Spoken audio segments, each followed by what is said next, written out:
Hello student, कैसे हो आप लोग।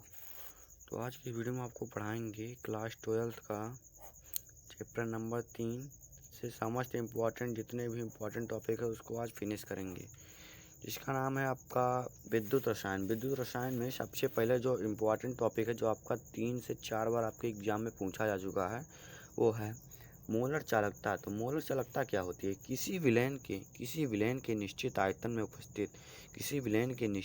में उपस्थित विद्युत अपघट्य के एक मोल द्वारा उपलब्ध कराए गए आयनों की चालकता मोलर चालकता कहलाती है। किसी विलयन के निश्चित इसको इससे प्रदर्शित करते हैं। किसी विलयन के निश्चित आयतन में उपस्थित विद्युत अपघट्य के एक मोल द्वारा उपलब्ध कराए गए आयनों की चालकता मोलर चालकता कहलाती है। सेकंड जो इम्पॉर्टेंट टॉपिक है वो आपका 5 से 6 बार पूछा जा चुका है, इस बार पूछे जाने के 100% चांस है। जो है आपका कोलर-राउस का नियम। ये कोलर-राउस का नियम क्या है? कोलर-राउस द्वारा प्रस्तावित आयनों की सांद्रता के अभिगमन के नियमानुसार अनंत तन्यता पर किसी विद्युत अपघट्य विलयन की मोलर चालकता उसके धनायनों एवं ऋणायनों की मोलर चालकताओं के योग के बराबर होती है। ये समझ में आया? कोलर-राउस द्वारा प्रस्तावित आयनों के सांद्रता अभिगमन के नियमानुसार अनंत तन्यता पर किसी विद्युत अपघट्य के विलयन की मोलर चालकता उसके धनायनों एवं ऋणायनों की मोलर चालकताओं के योग के बराबर होती है। इसको हम लिख सकते हैं, लैम्डा इनफाइनाइट एम बराबर V plus lambda infinite plus V minus lambda infinite minus. जहाँ जो आपका वी प्लस है विद्युत अपघट्य के एक अणु से उत्पन्न धनायनों की संख्या, वी माइनस जो है विद्युत अपघट्य के एक अणु से उत्पन्न ऋणायनों की संख्या है। जैसे CH3COH वी माइनस बराबर 1 तो वी प्लस बराबर 1, क्योंकि यहाँ पर धनायन H प्लस एवं ऋणायन CH3CO माइनस की संख्या 1 है। अब आते हैं कोलर-राउस के नियम के अनुप्रयोग पर। इसका अनुप्रयोग क्या है? तो कोलर-राउस के नियम की सहायता से अनंत तन्यता पर दुर्बल विद्युत अपघट्यों के विलायकों की मोलर चालकता ज्ञात की जा सकती है। ये आपका टॉपिक जो क्लियर हो जाएगा तो आपसे चार नंबर में पूछेगा इतना। ये कोलर-राउस का नियम लिखिए तथा उसके अनुप्रयोग उदाहरण से ही समझाइए। तो कोलर-राउस के नियम की सहायता से अनंत तन्यता पर दुर्बल विद्युत अपघट्य के विलायकों की मोलर चालकता ज्ञात की जा सकती है। उदाहरण जैसे हो गया एसिटिक अम्ल CH3COOH की अनंत तन्यता पर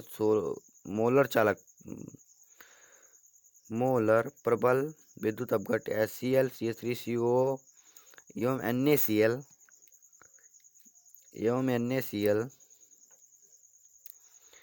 NaCl की मोलर चालकताओं से कोलर-राउस नियम की व्याख्या की जा सकती है। कोलर-राउस के नियमानुसार आपका ये हो जाएगा lambda infinite M CH3COH minus lambda infinite M CH3CO minus plus lambda infinite H plus. ये हो गया। आपके इसको 3 रूप में लिख सकते हैं, आप लोग देख लीजिएगा इसको। अब आते हैं अगला टॉपिक जो आपका है, ये भी मोस्ट इम्पोर्टेंट टॉपिक है, जो है विद्युत रासायनिक श्रेणी। विद्युत रासायनिक श्रेणी क्या होती है? विभिन्न तत्वों को उनके मानक अपचयन विभव के क्रम में रखने पर एक श्रेणी प्राप्त होती है। विभिन्न तत्वों को उनके मानक अपचयन विभव के क्रम में रखने पर एक श्रेणी प्राप्त होती है, जिसे विद्युत रासायनिक श्रेणी कहते हैं। इसे सक्रियता श्रेणी भी कहते हैं। इसे क्या बोलते हैं? सक्रियता श्रेणी भी बोलते हैं। इसके लक्षण प्रमुख हैं।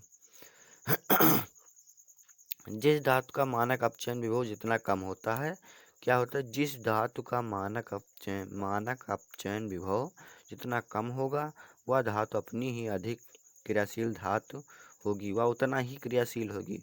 जैसे कि मानक अपचयन विभव कम होगा वह उतना ही क्रियाशील होगी। नंबर 1 पॉइंट लक्षण आपके ये हो गए। और जो विद्युत रासायनिक श्रेणी होती है वो ऊपर से नीचे की ओर होती है। उसमें तत्व कैसे लिखे होते हैं? ऊपर से नीचे की ओर लिखे होते हैं। उसमें तत्व आपके ऊपर से नीचे की ओर लिखे होते हैं। नंबर जो सेकंड पॉइंट है आपका, वो है जो धातु विद्युत रासायनिक श्रेणी में सबसे ऊपर स्थित होती है वह अपने से नीचे वाली धातु को उसके लवण के विलयन से विस्थापित कर देती है। ये समझ में आया? जो धातु विद्युत रासायनिक श्रेणी में ऊपर होती है वह अपने से नीचे वाली धातु को उसके लवण के विलयन से विस्थापित कर देती है। अब इसके अनुप्रयोग पर आते हैं। ये भी आपका 4 मार्क्स में पूछा जाएगा, जब पूछा जाएगा तो। अनुप्रयोग, इस ये कोलाराउस का नियम और विद्युत रासायनिक श्रेणी में से एक क्वेश्चन 100% इस पार्ट से श्योर है। अनुप्रयोग में क्या है, धातु निष्कर्षण में। इसका प्रयोग किस में किया जाता है, धातु निष्कर्षण में। अधिक क्रियाशील धातु अपने से कम क्रियाशील धातु को उसके लवण के विलयन से विस्थापित कर देती है। अभी आपको नीचे ऊपर ही बताया मैंने। और सेकंड जो उपयोग है वो आपका विद्युत लेपन में किया जाता है। किस में किया जाता है, विद्युत लेपन। तो विद्युत के द्वारा CuFe, कांसे आदि पर क्रोमियम, निकेल, सिल्वर, गोल्ड की अधिक क्रियाशील धातु का संक्षारण से बचाने के लिए उस पर कम क्रियाशील धातु की परत चढ़ाए देते हैं। जैसे आप लोग क्या लोहे देखते हो तो लोहे पर किसकी, जिंक की परत चढ़ा दी जाती है, क्योंकि लोहा जो है उस जिंक से क्या है, अधिक क्रियाशील है, जबकि जिंक कम क्रियाशील है। नष्ट समीकरण, ये मोस्ट इंपॉर्टेंट टॉपिक आपका 2 नंबर में पूछा जाने वाला टॉपिक है, नष्ट समीकरण। इलेक्ट्रोड विभव तथा विलयन की सांद्रता के बीच संबंध को प्रदर्शित करने वाली समीकरण को नष्ट समीकरण कहते हैं। E=E0 minus 2.3003 RT/NF log 1/mn+। मानक इलेक्ट्रोड विभव क्या होता है, मानक इलेक्ट्रोड विभव आते हैं फिर। मानक इलेक्ट्रोड विभव क्या होता है, तो मानक इलेक्ट्रोड विभव क्या है, जब किसी धातु की क्षण को 25 डिग्री सेल्सियस पर 1 मोलर धातु आयन सांद्रता वाले विलयन में डुबोते हैं, तब धातु और विलयन के बीच जो विभवांतर उत्पन्न होता है उसे धातु का मानक इलेक्ट्रोड विभव कहते हैं। क्या कहते हैं, धातु का मानक इलेक्ट्रोड विभव कहते हैं। और जो आपका सेकंड टॉपिक है वो है आपका रेडॉक्स विभव। रेडॉक्स विभव क्या होता है, जब किसी सेल में ऑक्सीकरण एवं अपचयन अपक्रियाएं होती हैं, तब धातु तथा विलयन में उपस्थित आयनों के बीच स्थापित होने वाले विभवांतर को, फिर से समझ लीजिए, जब किसी सेल में ऑक्सीकरण एवं अपचयन अभिक्रियाएं होती हैं, तब धातु तथा विलयन में उपस्थित आयनों के बीच स्थापित होने वाले विभवांतर को हम रेडॉक्स विभव के नाम से जानते हैं। जब किसी सेल में ऑक्सीकरण एवं अपचयन अपक्रियाएं होती हैं, तब धातु तथा विलयन में उपस्थित आयनों के बीच स्थापित होने वाले इस विभवांतर को रेडॉक्स विभव कहते हैं। आप लोग समझिए, ऑक्सीकरण समझ लीजिए, समझना चाहें तो, जिसमें ऑक्सीजन परमाणु जुड़ता हो और हाइड्रोजन परमाणु बाहर निकलता हो। अपचयन में क्या है, इसमें हाइड्रोजन जुड़ेगा, ऑक्सीजन बाहर निकलेगी। ऑक्सीकरण, इसमें इलेक्ट्रॉन त्यागने की प्रक्रिया होती है, इसमें इलेक्ट्रॉन लेने की प्रक्रिया होती है। सेल का विद्युत वाहक बल पर आते हैं। मोस्ट इंपॉर्टेंट टॉपिक आपका, इस पार्ट के जितने भी टॉपिक हैं वो सब मोस्ट इंपॉर्टेंट में जाते हैं। सेल का विद्युत वाहक बल, किसी सेल के इलेक्ट्रोडों के इलेक्ट्रोड विभव में वह अंतर जब सेल से परिपथ में कोई विद्युत धारा नहीं बहती तो सेल का विद्युत वाहक बल कहलाता है। नहीं, फिर से समझ लीजिए, किसी सेल के इलेक्ट्रोडों के इलेक्ट्रोड विभव में वह अंतर, किसी सेल के इलेक्ट्रोडों में इलेक्ट्रोड विभव का वह अंतर जब परिपथ में कोई विद्युत धारा नहीं बहती, तो सेल का विद्युत वाहक बल कहलाता है।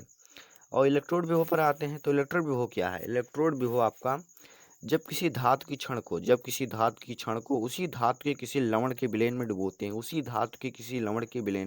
हैं, तो धातु और विलयन के संपर्क तल पर उत्पन्न विभवांतर को इलेक्ट्रोड विभव कहते हैं। तो धातु और विलयन के संपर्क तल पर उत्पन्न विभवांतर को इलेक्ट्रोड विभव कहते हैं। प्रभावित करने वाले कारक क्या है, प्रभावित करने वाले कारक आपके विलयन का ताप, धातु की प्रकृति, धातु आयनों की मोलर चालकता, धातु आयनों पर आवेश। अब आते हैं नेक्स्ट टॉपिक जो आपका है वो है शेल स्थिरांक क्या होता है, चालकता सेल में इलेक्ट्रोडों के बीच दूरी L तथा उनके क्षेत्रफल A नियत होते हैं, इसलिए चालकता सेल विभव के लिए L का मान नियत होता है।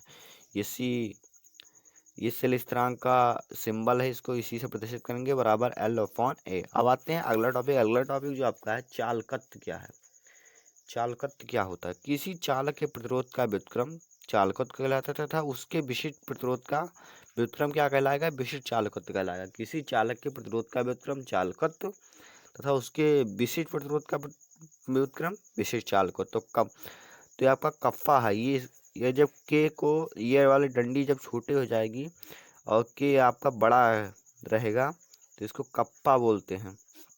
ये आपके सवाल में बहुत ज़्यादा उपयोग आने वाला है। तो कप्पा बराबर पी गुड़े एल अपॉन ए, और इसको जी, यहाँ पर एक फार्मूला यूज हुआ है इसलिए यहाँ पर जी बराबर कप्पा गुड़े ए अपॉन एल आ गया। आई होप वीडियो पसंद आए तो लाइक करो, चैनल को सब्सक्राइब करना है बिल्कुल ना। फिर मिलेंगे अगली वीडियो में, तब तक के लिए दीजिए इजाज़त। आपका पीडीएफ जो है वो लिंक डिस्क्रिप्शन में है। पीडीएफ आपका लिंक डिस्क्रिप्शन में मिल जाएगा। सारे के सारे पीडीएफ एकदम फ्री ऑफ कॉस्ट हैं। तो फिर मिलेंगे अगली वीडियो में, तब तक के लिए दीजिए इजाज़त।